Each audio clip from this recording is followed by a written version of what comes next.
Hi guys, and welcome to our latest video. It's great to be back. We've been keeping really busy down here at the Aqua. Today we're going to be showing you some of our new exciting dishes off our spring-summer menu. As usual, we like to source our ingredients as local as possible, and today we're going to share a very special one with you. Welcome to the Maxim Brewery here in Houghton-le-Spring. I've come along to find out the history of the brewery and how the beer's made. Let's go inside and have a look.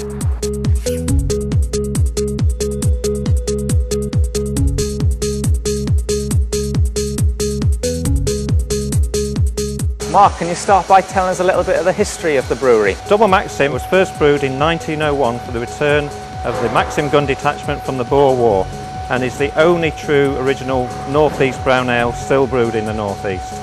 And people associate the Maxim brand with the Vaux Brewery, so what happened once the Vaux Brewery closed? How did it go from there? Well, when Vaux closed in 1999, there was a number of the beer brands that were still available to be kept. And it was in 2008 that we got this brewery up and running with some fantastic brewing equipment, and we're what's left now of the brewing industry in the Northeast. I think we'll go and check out how it's made now then. Great, yeah. Let's go. So Jimmy, I'm going to tell you a little bit about the brewing process. The first part is that we transfer hot liquor into our mash tun, and this is where we add in the grain, the basic raw ingredients. And it's the sugar that we're trying to get out of the grain that's the important thing. Okay, so this is our specialised lauter tun. And what happens here is when the mash is transferred, it allows the bed of grain to sit above some small grates. And what happens is we're trying to get the hot liquor through and extract wort. Now that's malt extract, it's got some colours in from the grain, and that's the basic process for getting the sugar solution into the next stage of the process. So this is the part of the process where the wort comes through and we add the hops in, and it's the hops that give the bitterness and flavours to the beer. It goes into a fermenting vessel, and it's in that fermenting vessel that the sugars are turned into alcohol. And at the end of the 5-day period, we've got rough beer which we can keep in tank ready to use in the process. Well, thanks very much Mark for today and the insight into the Maxim Brewery. It's been great, thank you. Thank you very much. I can't wait to get back now and use some of this produce in my cooking. Let's get back.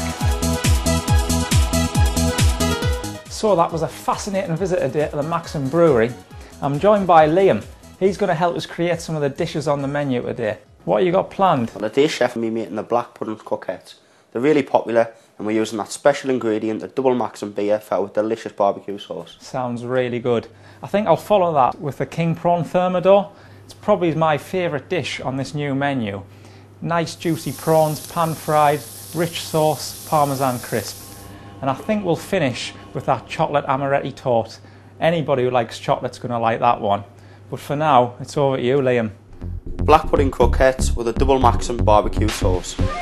Boil potatoes, mash until smooth. Season with salt and pepper. Add diced black pudding. Mould into croquette shapes. Coat in flour, egg and breadcrumb. Chill in fridge for a couple of hours. Deep fry for 4 to 5 minutes until golden brown. For the sauce, well, we can't tell you all of our secrets, but the important bit, add a splash of the fantastic beer. And there you have it, black pudding croquettes with a Double Maxim sauce. Thanks for that, Liam. Now it's time for the main course. If you like seafood, you're going to love this one. It's my take on the classic lobster thermidor, only we're going to use king prawns, these little beauties here.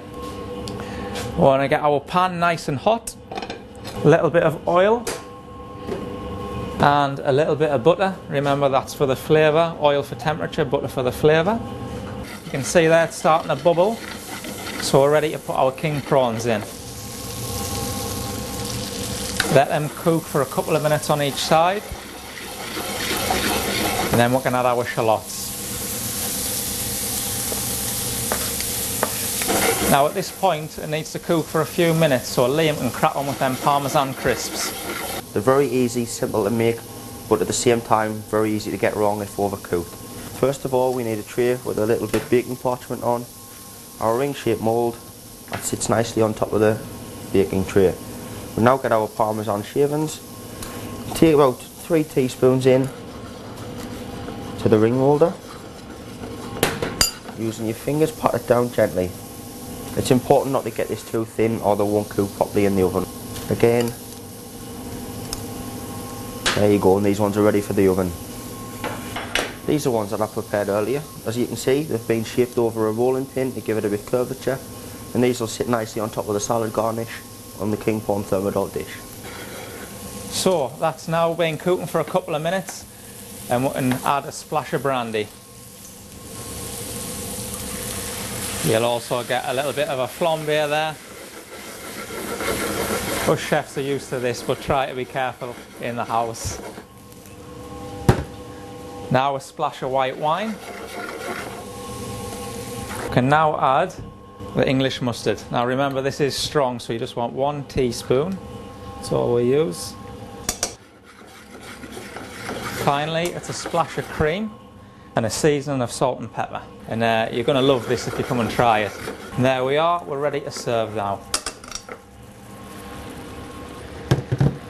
I would bring a plate.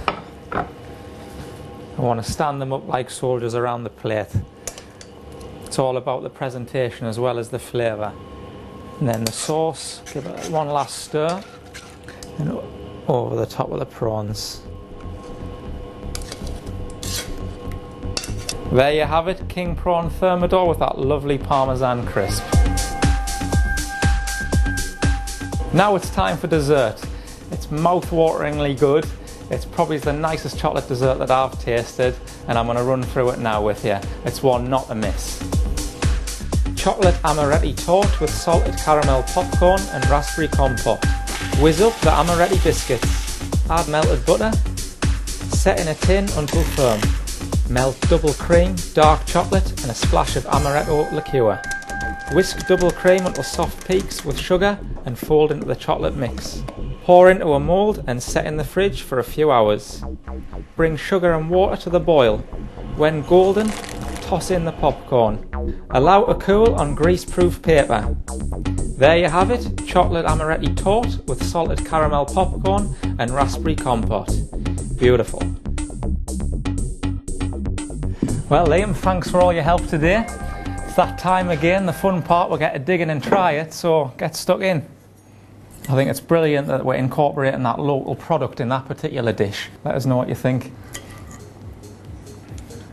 Does the double Maxim works really well in the sauce, it's extra tasty. I'm glad it works. This is really nice as well, that finishing touch with the parmesan crisp that you've done is really nice. Well done, chef. So, we'll hope to see you down here soon to try one of these dishes or another dish off our new spring-summer menu. We hope you've enjoyed watching today and we'll look forward to seeing you soon. Thanks now, bye bye.